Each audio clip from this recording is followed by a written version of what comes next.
Between 2004 and 2009, across the neighboring states of Karnataka and Kerala, India, a series of women were found dead in bus station bathrooms. They had no identification.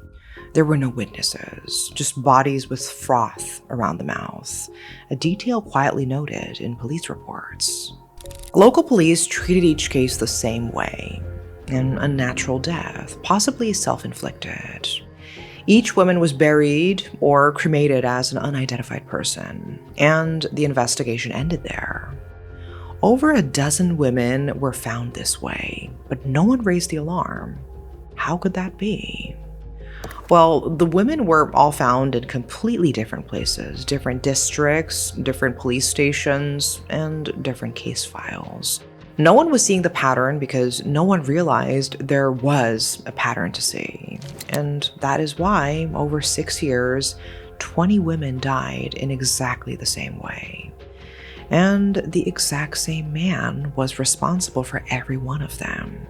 This is the case of Cyanide Mohan.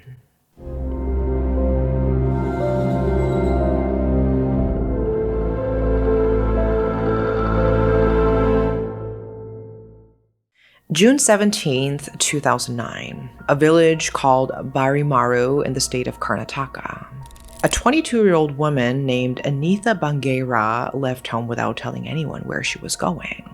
She took the gold jewelry her brother Madhav gifted her, some cash, an expensive cell phone, and her finest clothes. She said nothing. She left no note.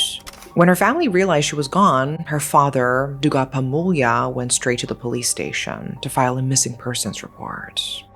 The police were dismissive, telling him it was probably a case of love jihad.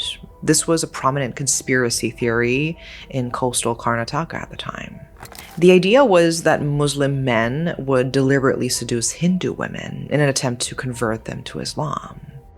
The officer suggested that Anita had simply run away with a Muslim man, and they told the family to keep quiet and not make trouble. The police asked us to keep our mouths shut, Dugapa would later say. They were not willing to listen, despite no one having seen Anita talking to any person of another community. Fortunately, Anita's community refused to accept that answer. They began staging protests at the police station, the pressure building until officers were facing a genuine threat of violence if they didn't act. And so, driven not by institutional protocol, but by the force of communal pressure, investigators finally formed a proper investigative team. And what they found when they eventually began looking changed everything. The day after Anita disappeared, June 18, 2009, roughly 140 kilometers away at the Hassan bus station, a woman in a wedding sari had been found dead in a public bathroom. Local police had assumed she was an unidentified vagrant. They recorded the death as unnatural and buried her without making any attempt at identification. It took investigators roughly 20 days from the start of the inquiry to connect that buried woman to Anita's missing persons report, to exhume the body, to conduct an autopsy, and to finally understand what they were dealing with. The toxicology result came back clear: cyanide poisoning. This was murder. The corps of detectives, Karnataka's premier investigative agency, were brought in. They began pulling Anita's phone records. One number kept appearing in her call history, registered to a man named Sridhar from the district of Madikeri. When investigators tracked Sridhar down, he told them the number wasn't his at all. It belonged to his sister, Kaveri, who had been working across the state border in Kasaragod, Kerala. Kaveri, it turned out, had also been missing since early 2009. Her body, investigators learned, had reportedly already been found at a different bus station. She had also been classified as an unidentified person, and her body was disposed of without any investigation. The man responsible for her death had been using Kaveri's phone to contact Anita. Investigators pulled more records, more names surfaced. Vinutha from Puttur, Pushpa from Kasaragod. A chain of women who had never met each other, all of whom had been in contact with the owner of this number. All of them last seen in the company of a man, using a different name each time. At first, the investigators assumed they were looking at a human trafficking ring. But then they began cross-referencing, checking missing persons reports against unidentified female bodies found in bus station bathrooms across the state. Deaths recorded as pesticide poisoning, filed as probably self-inflicted, closed without further inquiry. They realized that these women had not been moved anywhere. They had been killed one at a time across jurisdictions over a period of several years, and every thread led back to the same man. The break in the case came through the phones. After killing Anita, the man had discarded the SIM card, but handed her handset to his nephew as a gift. And the boy put his own SIM into it and started using it. Why wouldn't he? He had no indication as to its grisly origins.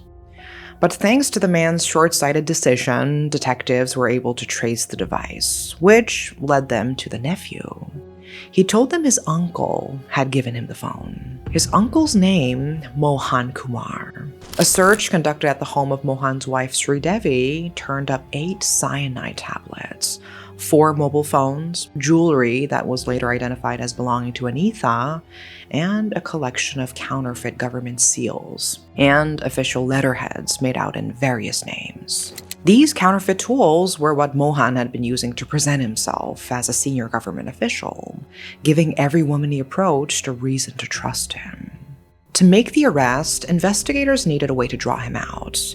They found it through a woman named Sumitra, who had seen Anita board a bus toward Hassan with a man shortly before she disappeared. Sumitra also knew Mohan Kumar personally. Some years before, he had approached her with a marriage proposal, presenting himself as a plantation supervisor. She had turned him down. The police asked her to call him and arrange a meeting, and she agreed. October 21st, 2009, at a bus station in Bantwa, Karnataka state. Mohan arrived at the meeting point where the police were waiting for him, and he was immediately taken into custody. Under interrogation, he confessed to killing 20 women across the states of Karnataka and Kerala. Investigators who were present later described how he recalled the physical appearance of each victim and the locations of their bodies with a level of composed, detailed precision that left them feeling deeply unsettled. So who was this man, and how had he managed to pull off the same crime 20 times? Mohan Kumar Vivekanand was born on April 6, 1963 in Kanyana, Dakshina Kannada district. His mother was a domestic helper, raising 7 children alone as their father abandoned the family when Mohan was still young. Mohan dropped out of school in the 7th grade, but later returned to his studies, securing work as an elementary school PE teacher, a position he held from 1980 to 2003. He was a man with a government job, a stable salary. Nothing from the outside attracted suspicion, but it should have. At the time of his arrest, Mohan was 46 and had married 3 times. He split his time living between 2 households. One with his second wife, Manjula, who had 2 daughters, and another with his 3rd wife, Sridevi, who had 2 sons. Neither woman knew the other existed. Both believed he was a teacher on a government posting that required time away from home, an explanation that explained his absences and discouraged questions. The first recorded sign of the kind of man Mohan was came in 2003, the same year his teaching career ended. He was arrested in Dharmasthala, a Hindu pilgrimage town on the banks of the Netravati River, after he tried to throw a woman from a bridge into the fast-moving water below. Hearing the woman's screams, bystanders came to her rescue, beating Mohan and handing him over to the police. He was charged with attempted murder, but later acquitted due to a lack of evidence. Investigators who later reviewed the case believed that this was the turning point, the moment Mohan understood that he could commit crimes against women and the system would not hold him accountable for it. His first confirmed murder happened in 2004. Mohan had a very clear type: unmarried women from poor families, typically in their mid-20s or older. Women whose families were under pressure to find them a match, but could not afford a dowry that a suitable marriage would require. He found them at bus stations, at temples, in public spaces. He would approach them and introduce himself using an alias chosen specifically to match their caste, a small, calculated detail that established instant familiarity. He would present himself as a senior government official, stable, respected, and then he would say that one thing that transformed the entire dynamic: "I don't need a dowry, I just want a wife." Those two sentences were dreamlike to those facing dowry pressure in coastal Karnataka. A family unable to pay an adequate dowry carried serious social shame. In those circles, a daughter who reaches their mid-20s without a marriage prospect is often seen as a problem, as a source of quiet, persistent embarrassment for everyone around her. Neighbors notice, other families notice, and the weight of it accumulates over the years. For a woman in that position, a man who said he would marry her without asking for what her family couldn't afford was the answer to years of worry. Mohan would spend weeks building trust. Then he would convince the woman to elope with him. It was framed as a practical solution, a way to skip formalities that made everything so complicated. He would take the woman to an inexpensive lodge in a different town and tell her they would be married at a temple the following morning. The next morning, at the bus station, he would hand her a small pill and tell her it was a contraceptive. The woman would go into the bathroom to take it, as he had instructed, and she would not come back out. Symptoms of cyanide poisoning escalate within minutes: confusion, collapse, cardiac arrest. Death comes fast. There is little noise. There is no struggle with an assailant. Local police would find a woman in a bus station bathroom.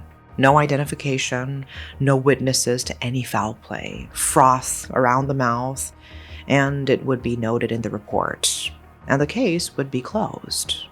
And that is how Mohan succeeded for so long. He rotated names, rotated phones, rotated districts. He had built his entire method around a system that was not designed to search across borders. Anita Banguera had only been educated until the 7th grade. To make a living, she made small hand-rolled cigarettes at home. It paid almost nothing. For her wedding fund, Anita's family had set aside roughly 72 grams of gold and 5,000 rupees, which is around $55 in cash, money they had borrowed and were still repaying at the time of her death. Her brother Madhav had given her an expensive mobile phone, a genuine luxury in that household. When she left that morning, she took all of it: the gold, the cash, the phone, and her best clothes. She believed she was starting a new life. Her family never saw her body. She had been buried before they even found out she was dead. We saw his smirk on TV whenever he was brought to court, her father would say years later. But we were not witnesses, nor did the police ask us to come to court. Our only regret is that we could not see Anita one last time. Her mother, when asked how she felt about the verdict, answered, "How could I be satisfied with the verdict if my daughter will not come back?" Another of Mohan's victims, Pushpavati Acharya, was also 22. She was the 4th of 6 daughters of a man who had died in 2000, leaving their mother Shisama to raise the girls alone. Pushpavati had found work as a dormitory housekeeper at a medical college. On June 9th, 2009, she dressed in her best sari and told her sisters she was going to the nearby temple and would be back soon. She never returned. When the police informed Pushpavati's mother about her death, she suffered a stroke that she never fully recovered from. The family also suffered negative reactions from the community. Pushpavati's 3 unmarried sisters received no proposals for 9 years. Neighbors shunned them, treating them as people to be avoided, as though proximity to a murder victim had somehow contaminated them. All 3 sisters finally married in 2018, only after pledging their house to raise the money for 3 weddings. When it came to building a case against Mohan, investigators had an enormous challenge on their hands. They had only circumstantial evidence and no direct witnesses to any of the 20 killings. But the chain of events, once investigators discerned it, was hard to dispute. Mohan had checked into lodges under false names, but lodge managers and housekeeping staff testified that they had seen him arrive with the women and leave alone. Loan records showed he had pawned the women's jewelry within hours of their deaths. His absences from work, flagged in a government suspension notice for unauthorized leave, placed him out of school during the exact periods when the killings occurred. A chemical dealer named Abdul Salam testified that he had sold Mohan cyanide powder on multiple occasions, believing him to be a jeweler with a professional need for it. Salam was arrested for selling cyanide without a license and later attempted to retract his testimony, but the court upheld his original statement. Investigators also reportedly found a diary in which Mohan had tracked every woman he approached, the names of those who died recorded alongside entries for the ones who had gotten away. But the evidence that ultimately mattered most came from the one woman who had survived. She was from Bantual. Mohan had followed his exact method with her. They stayed at a lodge in another town, and the next morning, he gave her a pill at the bus station. She licked the pill instead of swallowing it and collapsed in the washroom almost immediately. Mohan assumed she was dead, took her jewelry, and left. She was found and taken to a hospital, and it took her 5 days to recover. She went home, told no one, and married within months. Investigators found her through Mohan's call records. They gently persuaded her to testify, and she agreed on one condition: that her husband's family not be informed. In a closed courtroom, she told the truth, and her testimony became the cornerstone of the prosecution's case. Mohan represented himself in court. He cross-examined police officers, studied law books, took detailed notes, and argued repeatedly that no autopsy report made direct mention of cyanide. He showed no remorse throughout the proceedings. On December 17, 2013, Judge B.K. Naik convicted Mohan Kumar of the rape and murder of Anita Bangeira and Leelavathi, and the following day of the murder of Sunanda Pujari. In his 91-page judgment, Judge Naik wrote that the evidence proved Mohan had committed the acts intentionally. He was sentenced to death in all 3 cases simultaneously, something the prosecution described as unprecedented in the state of Karnataka's legal history. Trials in the remaining 17 cases continued from 2014 through 2020, with additional death sentences handed down in subsequent proceedings and life imprisonment in the others. By June 2020, Mohan Kumar had been convicted in all 20 cases. The Karnataka High Court reviewed some of the sentences in 2017. It determined that 2 of the 3 original death sentences, those for the murders of Anita Bangeira and Leelavathi, did not meet the threshold that Indian law requires for capital punishment. Those were commuted to life imprisonment. The death sentence for the murder of Sunanda Pujari was confirmed, and at sentencing, Kumar submitted a written plea for mercy, citing his wives, his children, and his sick mother. But it made no difference. The sentences were upheld. Today, Mohan Kumar remains in Hindalgo Central Prison in Karnataka, awaiting execution.